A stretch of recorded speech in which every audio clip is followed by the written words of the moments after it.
주주가 직접 자본금 출자를 하는 형식. 피부양자 자격으로 건보료 안 내던 자녀가 특례 적용받아서 10억까지는 세금 없잖아요. 법인한테 빌려주는 게 되게 되면 10배가 되거든요. 법인한테 증여한다거나 배당을 하는 거가 끝은 아니잖아요. 최종적으로 그에 대한 엑시트 전략.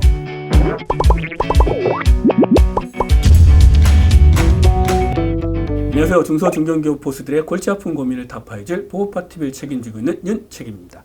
자, 오늘은 가족법인을 활용한 상속증여 전략에 대해서 얘기를 나눠보도록 하겠습니다. 옆자리는 경영 컨설팅 전문가 이혁 전무님 모셨습니다. 안녕하십니까? 네, 안녕하세요. 자, 대부분 중소기업 대표님들이나 이 자산가분들이 항상 제일 많이 고민하시는 게 상속과 증여 아니겠습니까? 그렇죠. 네. 그런데 이제 요즘에 최근 들어 좀 가족법인을 활용해서 좀 다양한 상속증여 전략을 펼칠 수 있다고. 네. 최근에는 이런 정보가 많이 알려져서요. 대표님도 꽤 많이 알고 계시는 것 같고요. 또 그러다 보니 정확한 또 정보를 알고 계시는 분도 계시는 반면에 또 잘못 알거나 오해하시는 분들도 꽤 계시는 것 같아요. 네. 가족이 만든 회사 아니겠습니까? 네, 그렇죠. 말 그대로 액면 그대로 가족. 그럼 이거를 약간 좀 디테일하게 봐서 가족법인의 특징을 딱 꼽아준다면 어떤 네. 것들이 있을까요? 네, 그 제목이 얘기하는 것처럼 다 가족으로만 되어 있는. 네. 근데 혹시 이제 거기에 뭐 내가 아는 다른 뭐 종업원, 수고하는 거 종업원이니까 좀 끼워주고 싶다. 아니면 사업 계획이 괜찮아서 좀 투자자가 투자를 하고 싶고 받으려고 하시는 분이 계시는데 가족법인만큼은 가족으로 하는 게 가족법인만 좀, 순수하게? 예, 좋겠다. 왜냐하면 향후에 우리가 법인 명의로 어떤 자산이 좀 모였을 때 엑시트하는 과정이 필요하잖아요. 근데 저희가 있는 비과세 전략들이 전 주주들한테 동의하는 절차를 거쳐요. 맞아요. 그게 그러다 필요하죠. 보게 되면 나중에 이제 좀 말 좀 꺼내기 곤란하거나 맞아요. 좀 불미스러운 일이 발생이 맞아요. 되는 경우가 많이 있더라고요. 맞아요. 그리고 가족 법인 같은 경우는 자본 투자나 이제 경영하는 거가 대표님의 인적, 물적 네트워크, 또 경영 역량을 바탕으로 이제 사업이 진행되는 경우가 많이 있고요. 대부분이죠. 대표이사님의 역량으로. 예, 그 역량으로 되는 겁니다. 네. 또 대표님의 자금 원천과 그 내용으로 맞아요. 회사가 설립이 되고 운영이 되는 특징이 있습니다. 그래서 이제 간혹 좀 실수 아닌 실수를 하시는 분들이 처음에 자본금은 크지 않아요. 그리고 현재는 소득이 대표님밖에 없기 때문에 대표님께서 당연하게 자본금을 넣었는데 계획대로 이제 회사가 배당도 받고 사업도 이전받고 회사가 컸을 경우에 나중에 지분율을 갖고 있는 주주, 특히 대표님 자녀가 되겠죠.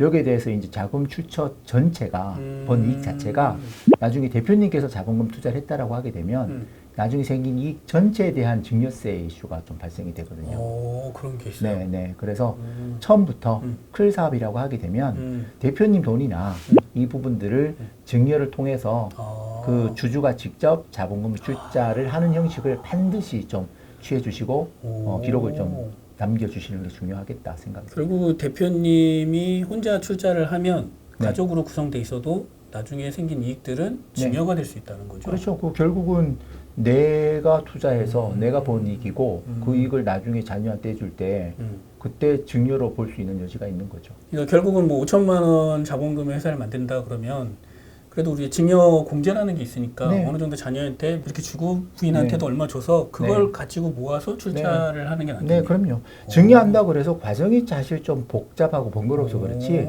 별로 그렇게 세금에 대한 부담자는 크지 않으시거든요. 이건 진짜 굉장한 팁인데. 네, 네. 진짜. 자, 그러면 이제 대표적으로 가족법인 활용한 상속 증여 전략은 어떻게 딱 구분이 되나요? 내가 자산을 주는 방법이 있고 앞으로 소득을 바로 주는 방법이 있습니다. 자산 증여 전략은 대표님께서 이미 대표님 명의로 형성되어 있는 또 법인 명의로 형성되어 있는 자산 대부분 부동산이나 뭐 가업 주속이 되겠죠. 그렇죠. 또는 향후 취득할 자산이 이제 가족들한테 이전하려면 생전에 주는 것들은 증여 사후에 주게 되는 것들은 상속 그렇죠. 그런 이제 세부담이 발생하게 되는 거죠.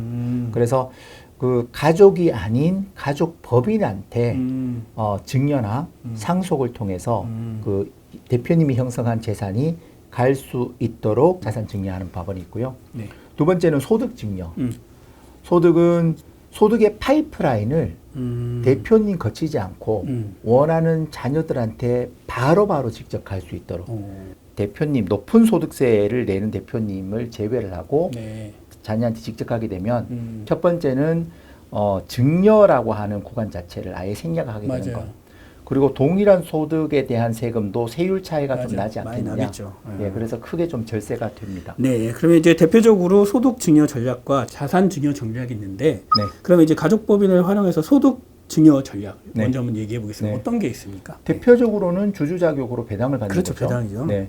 그래서 가족법인은 발생한 이익을 지분율대로 주주들이 배당을 받습니다. 네. 그래서 배당을 받더라도 이제 2천만 원까지는 분리과세로 해서 맞아요. 원천징수 종결이 됩니다만 네네. 초과하는 소득에 대해서는 종합소득하고 합산되잖아요. 맞아요. 그런 경우에 잘 좀 들여다 보셔야 되는 거가 음. 소득이 낮거나 없는 자녀한테 더 많은 배당이 가게 되면 동일한 소득이 가더라도 지금 그 소득세가 줄겠죠. 맞아요. 그래서 여기 케이스 1, 케이스 2 이렇게 나와 있는데요. 네. 일반적으로는 가족 구성원 전체가 동일한 지분율로 하게 되게 되면 현재 법인이 배당받는 것 최대 한도로 받을 수가 있고요. 맞아요. 필요에 따라서는 대표님이 조금 더 높은 지분율 이렇게는 선택을 할 수 있을 것 같습니다. 네. 두 번째, 개인주주 차등 배당이 있습니다. 맞아요. 근데 차등 배당이 지금 없어진 건 아닙니다. 맞아요. 여전히 차등 배당할 수 있어요. 실효성이 좀 없다 이거죠. 네. 아버지가 배당을 포기하고 그 배당을 자녀가 배당을 받게 되게 되면 그렇죠. 소득세는 옛날에 더 내면 되는데 맞아요. 실제로는 증여 효과가 있다 보니까 맞아요. 증여세까지 과세한다라고 맞아요. 하는 게 바뀐 법이잖아요. 맞아요. 그래서 그런데 실무상 소득이 없는 어린 자녀가 네. 분리과세 수준 연간 한 2천만 원 정도는 차등 배당을 좀 꾸준히 하게 되게 되면 약간 세금 측면에서는 조금 더 유리한 측면이 있긴 있거든요. 그런 경우에 좀 주의사항이 있습니다. 네. 요 부분들이 요거를 많이 처리해보지 않는 이제 기상하는 세무사님들이 이 사례가 빈번하지 않으니까 간혹 좀 실수를 하는데요. 이게 또 소득세도 내고 증여세도 내거든요. 네네. 그 해에 소득이 확정돼 있지 않아서 음. 소득세 상당액이라는 걸로 맞아요. 우선 계산을 했다가 맞아요. 내년도 소득이 확정이 되면 정산한 효과가 있고 네. 그러면 증여세도 다시 계산이 돼야 돼요. 맞아요. 이중으로 소득세 증여세를 내다 보니까 이 부분 과정이 굉장히 복잡합니다. 맞아요. 잘못하면 놓칠 수가 있어요. 음. 그리고 이게 초과되게 되면 증여세는 증여 직전 신면하고 합산이 되거든요. 그래서 매년 세율 자체가 다릅니다. 맞아요. 그래서 이 부분까지 고려하셔서 차등 배당을 하셔야 되고요. 맞아요. 또 건보료 무시 못해요. 맞아요. 네, 예. 피부양자 자격으로 건보료 안 내던 자녀가 그렇죠. 예, 그 통지 받으면 그것도 맞아요. 기분 좋지 않습니다. 결국 피보험자로 있는 경우에는 특히나 그 선이 안 넘게 좀 주의를 해야 될 것 같아요. 그런 거 꼼꼼히 따져보고 하시라. 네. 또 세 번째 방법. 그러면 개인 주주 차등 배당은 한계라는 게 좀 있죠. 그러니 이제 법인 주주한테 차등 배당을 하기 시작했죠. 이거는 이제 기본적으로 일반 법인이 하나 있는 상태에서 가족법인이라는 걸 또 만드는 거잖아요. 그렇죠. 그래서 그 법인을 설립한 다음에 네. 주주 구성 제대로 하고요. 법인 자본금으로 대표님이나 모법인의 주주의 주식을 구주를 일부 매입을 해서 네. 어쨌든 배당을 하려면 우리 회사 주주로 새로운 주주가 들어와야 되는데 네네. 그 주주가 배당을 해줄 가족법인이 주주로 들어오는 거죠. 네. 그런데 법인은 내는 세금은 소득세 없어요. 증여세 맞아요. 없어요. 법인세죠. 사대모 없잖아요. 오로지 법인세니까 낮은 법인세로 매년 배당을 받아갈 수 있다. 맞아요. 그리고 이제 우리 법인세도 30% 입금 불사님 다 알뜰 계시죠? 네, 이중과세 조정으로 최소 30%. 네, 30% 깎아주니까 최대한 내봐야 한 10% 중반대로 우리 회사 잉여금을 우리 가족법인한테 계속 옮기는 네. 그런 맞아요. 우리 배당을 매년 할 수 있다. 맞아요. 네. 그런데 이제 좀 주의하실 게 있죠. 맞아요. 그 법인을 지배하고 있는 주주가 맞아요. 배당을 포기한 모법인 대표님하고 일정 지분 이상의 특수관계자가 있는 경우는 특정법인이라고 해서 맞아요. 결국 주주도 간접적인 이익을 봤다라고 봐서 증여세 과세를 하지 않습니까? 맞아요. 증여세가 이제 연간 법인이 배당받는 금액에 본인의 지분율을 곱해서 이제 쉽게 1억 원 미만이 되면 1억 원이 넘지 않으면 증여로 보지는 않습니다. 그래서 만약에 예를 들어서 뭐 25%씩 우리 가족이 4명이다. 그러면 쉽게 말씀드려서 4억을 배당하더라도 각각 25% 곱하면 이제 우리가 법인세 낸 건 빼주니까 네네. 얼추 1억이 안 되거든요. 네. 그러게 되면 4억을 매년 배당할 수 있는 거고 그렇죠. 그렇죠. 주주가 2명이면 2억, 그거 1명이면 1억 이렇게 맞아요. 쉽게 볼 수가 있을 것 같은데 맞아요. 여기에서 이제 대표님들께서 조금 오해를 하시는 것이 그러면 1억 원을 좀 넘어도 괜찮지 않느냐. 소득세 같은 경우에는 구간 자체가 넘게 되면 초과되는 부분에 대해서만 높은 세율이 적용이 되는데 맞아요. 우리가 증여 이익을 계산하는 부분에 대해서는 1억을 넘는 순간 다 줘. 전체에 대해서 증여를 맞아요. 보고 그것만 증여세 내는 게 아니잖아요. 맞아요. 또 지난 10년간의 증여를 합산과세. 다 뒤져봐서 합산해서 누진해서 올라가기 맞아요. 때문에 절대 1억을 넘기면 안 되고요. 무조건. 그러면 지금은 우리 회사가 배당을 많이 해줄 수 있는 여건이 안 된다고 하더라도 향후에 우리 회사가 어쨌든 사업적으로 성장해서 많은 잉여금 재원들을 가족법인한테 옮겨야 된다고 생각했을 때는 네. 주주가 어떻게 되느냐에 따라서 옮길 수 있는 금액의 맞아요. 한도 차이가 크게 되잖아요. 엄청나죠. 그래서 그 부분까지 고려해서 하셔야 됩니다. 네. 그래서 제 고객 중에서는 주주가 10분인데도 계세요. 그러면은 네. 그냥 딱 생각해도 10억 네. 이상은 네. 그래서 거긴 계획이 100억 옮기기였거든요. 그 10년간. 그러니 우리 가족 직계로만 뭐 2인, 3인으로는 답이 안 나옵니다. 그렇죠. 그래서 대표님 생전에 어쨌든 법인한테 다 옮겨두고 상속과표를 줄인 다음에 이제 정리하는 플랜을 세우고 있는데 그러니까 거기에 이제 우리 이제 며느리하고 사위도 들어오게 그렇죠. 되고 이제 손주 다 들어오고 그렇게 되는 그럼 거죠. 한 10명 되겠네요, 진짜. 그리고 또 한 가지 더 추가되는 방법은 잘 알고 계시는 가업 승계에 대한 증여세 과세 특례 제도가 있잖아요. 네. 그래서 대주주인 부모의 주식을 가업 승계 증여세 과세 특례 제도를 활용해서 네네. 승계받을 이제 자녀에게 지분 증여한 다음에 적정한 지분 구조를 만든 다음 정률 배당을 하게 되게 되면 그렇죠. 절세 효과가 있죠. 어차피 나중에 물려주실 부분이라고 하게 되면 현재 주가가 낮을 때 특례 적용 받아서 10억까지는 세금 없잖아요. 맞아요. 나머지는 10% 세율 구간이니까 맞아요. 낮은 세율로 자녀한테 지분을 미리 주고 그 다음에 확보한 지분에 대해서 매년 배당을 그렇죠. 효과적으로 소득세를 아끼면서 할 수 있으니까 맞아요. 그렇게 많이 진행하고요. 네. 증여를 받는 자녀도 증여세를 내요. 일단 10억 초과하는 거에 대해서는 증여세도 내고 맞아요. 또 업무 무관자산 비율에 따라 가지고는 일반 증여세도 또 내야 되는데 맞아요. 이게 지금 15년간 연무연납이 돼요. 그러면 지분율 늘어났죠? 그럼 배당을 좀 더 효율적으로 낮은 세금을 할 수 있죠? 그렇죠. 그럼 내가 배당받았던 금액으로 증여세를 계속 나눠내면 나눠내면 사실 지금 높은 지분을 받는다고 하더라도 그렇죠. 사실 큰 부담 없이 받을 수가 있는 거거든요. 그러네요, 진짜. 네. 네. 그래서 세금 때문에 증여세 때문에 좀 고민하고 있는 대표님도 실제로 실행을 해보면 그렇게 큰 부담되는 수준은 아니더라. 네. 네. 그리고 이제 5번째는 매출 분산 전략. 이것도 이제 법인이 2개 있어야 되는 거네요. 네, 그렇죠. 옮길 법인이 있어야 되는 그렇죠. 거니까요.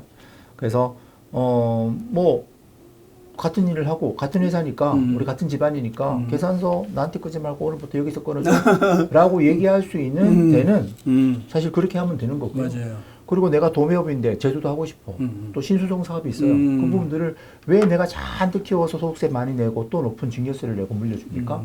처음부터 이쪽으로 키워나가게 되면 가족법인을 새로 만들어서 그런 경우에 이제 매출 분산을 많이 하는데 네. 이제 이 부분도 상법상 적법하게 좀 봐야 맞아요. 이 됩니다. 부분이 좀 문제가 될 수 있을 네. 것 같아요. 자칫하게 되면 내 회사를 내 마음대로 그냥 절차 없이 결정하게 되면 맞아요. 이걸 배임이라고 그러잖아요. 맞아요. 네, 배임에 대한 부분 그리고 세법상에도 부당행위 계산 부인과 실질과세 원칙, 일감 몰아주기 맞아요. 사업 기회 제공 자체가 내가 다른 사람들하고 거래하도 똑같은 공정 가격이나 절차 동일하게 줄이 적용해야 됩니다. 맞아요. 네, 얼마든지 내가 비싸게 사주고 싶고 싸게 주고 싶겠지.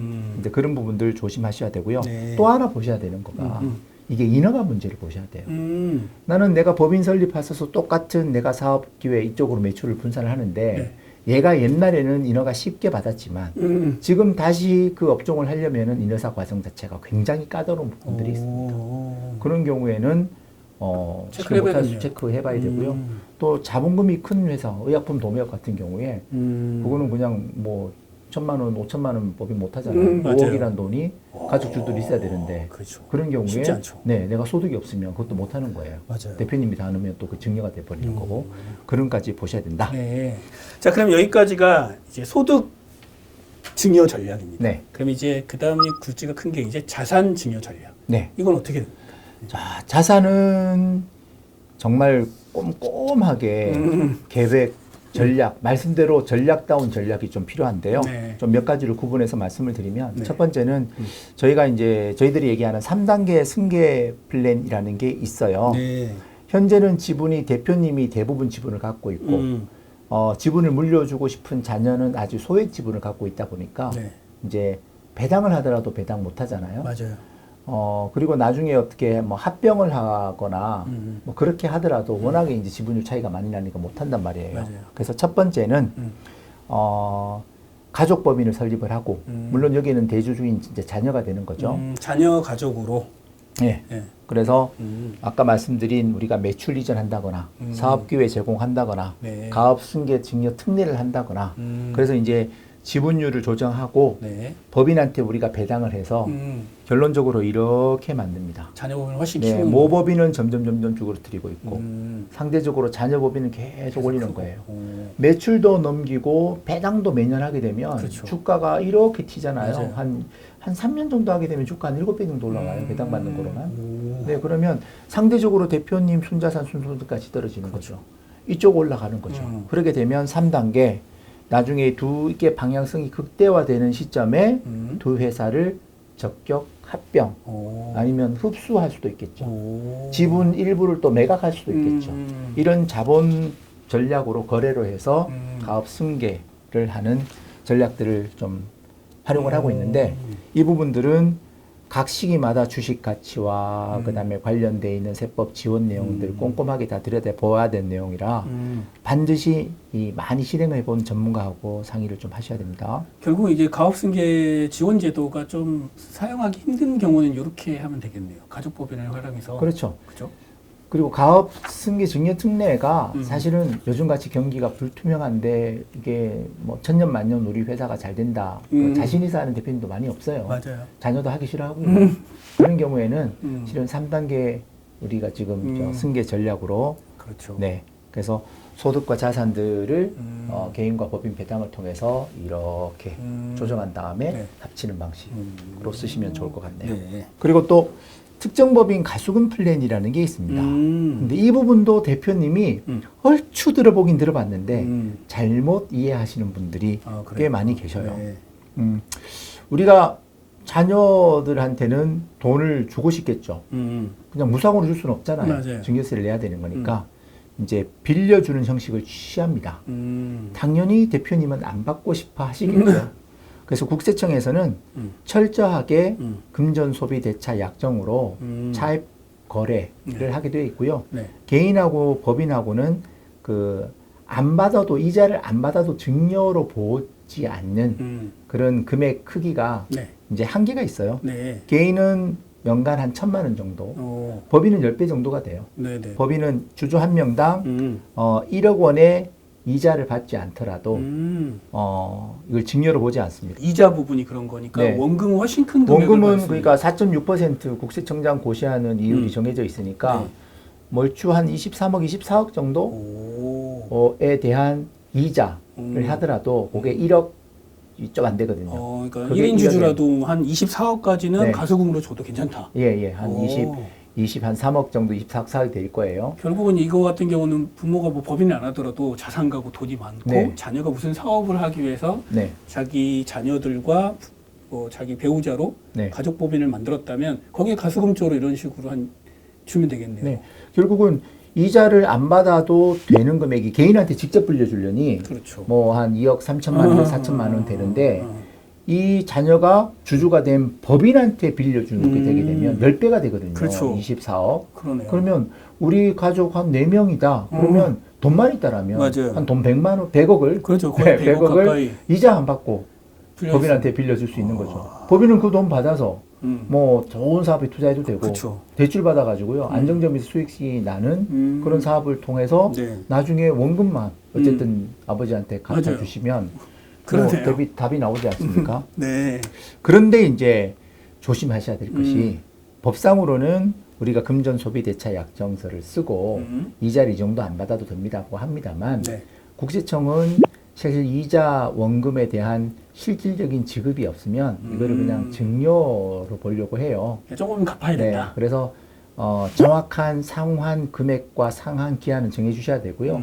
이자의 일부분이라도 매월 일정한 날에 갚는 게 안전합니다. 예, 그렇게 하셔야 됩니다. 네. 세 번째, 특정법인 자산 수증 또는 채무 면제 플랜이 있어요. 오, 채무 그래서 면제? 예, 법인한테 돈을 빌려주고 돈을 갚아야 되잖아요. 네. 이거 안 받는 걸로 할게. 라고 하는 것도 할 수 있습니다. 안 받게 되게 되면 법인은 안 받는 만큼 내가 이제 이익을 본 거라 네. 법인세를 내요. 당연히 법인세를 내는데 그것도 마찬가지로 음. 개인 주주도 그만큼 상응하는 이익을 봤다고 해서 증여세 과세가 되는데요. 맞아요. 그 지분율을 곱해가지고 1억 미만이면 개인 증여세는 문제 없이 하실 수는 있습니다. 네. 이제 이 부분도 근데 이제 매년 음. 우리가 법인 배당을 통해서 받는 이익하고 그다음에 채무 면제를 받아서 받는 이익이 이게 이제 합산이 되잖아요. 맞아요. 그래서 그게 1억 미만이냐. 아. 근데 최근에요. 예규하고 판례가 조금 변경이 돼서요. 네. 우리가 채무 면제 이익이나 그다음에 우리 법인 배당을 통해서 증여 이익이라든지 그다음에 또 우리 그 가수금 네. 관련돼 있는 부분에서요. 각 호마다 따로 계산되는 부분이 있고 아. 합산해서 계산되는 부분이 있어서 혹시 맞아요. 이 플랜을 진행하는 대표님이 계시면 반드시 최근의 예급 판례 법 적용을 꼼꼼하게 살펴보셔서 맞아요. 진행을 좀 하셔야 됩니다. 네. 그리고 또 저희가 진행해 보면 저희들은 계속 이 부분만 공부도 하고 연구도 하고 사례를 갖고 있지만 실무에서 이제 과세 업무를 담당하는 세무 공무원들은 다르죠. 사실 저희들만큼 또 모르는 부분이 있어요. 맞아요. 또 바뀐 법을 미처 전달 못 받는 경우도 있습니다. 맞아요. 네, 그래서 이게 분쟁의 여지가 될 수 있는 부분이 있어서 사전에 꼭 검토를 하고 하십시오. 네, 마지막으로 한번 대표님들한테 가족법인 활용에 대해서 좀 네. 한 말씀 해주십시오. 대표님들이 이제 이 내용들은 많이 알고도 계시고 질문도 많이 하시고 네. 저희 회사로 문의도 많이 오잖아요. 네네. 그러면 가족법인을 통해서 대표님 지분을 증여한다거나 개인의 자산들을 증여한다거나 법인 배당한다거나 이런 네. 것들은 전략을 세워서 실행을 저희가 하고 있습니다. 그런데 대표님 뭐 자체적으로 또 다른 분들 통해 가지고 안내받고 실행하는 경우도 있는데요. 네. 사실은 우리 회사한테 이게 그 법인한테 증여한다거나 배당을 하는 거가 끝은 아니잖아요. 맞아요. 또 다른 법인의 그 자산 이익이 귀속이 되어 있는 거고 맞아요. 최종적으로 거기에 대한 엑시트 전략들이 맞아요. 따라오지 않으면 사실 이거 자체가 의미 있는 건 저는 아니라고 생각하거든요. 그렇죠. 이거는 시작인 거잖아요. 네, 시작인 거예요. 그렇죠. 거기에 대해서는 안정적인 재원이라는 것도 있어야 되지만 그렇죠. 결국 자녀 각각에 대한 소득 처분을 어떻게 할 것이냐 맞아요. 그리고 이익 실현하는 시점과 방법을 어떻게 할 것인가 종합적인 전략들이 맞아요. 필요하다라는 맞아요. 말씀을 좀 드리고 맞아요. 싶네요. 여기는 어디까지나 가족법인을 활용해서 이렇게 할 수 있다는 거지. 네. 이게 결국은 이렇게 활용해서 개개인한테 그 이익이 가야 되는 거죠. 그렇죠. 거기까지는 되게 많은 과정이 필요한 네, 부분이니까 예. 정말 전문가랑 좀 상의를 통해서 네. 이걸 좀 플랜을 가지고 실행을 해야 될 것 같습니다. 네, 그렇습니다. 오늘 내용 이것을 마치고 다음 시간에도 유익한 정보로 찾아뵙도록 하겠습니다. 감사합니다.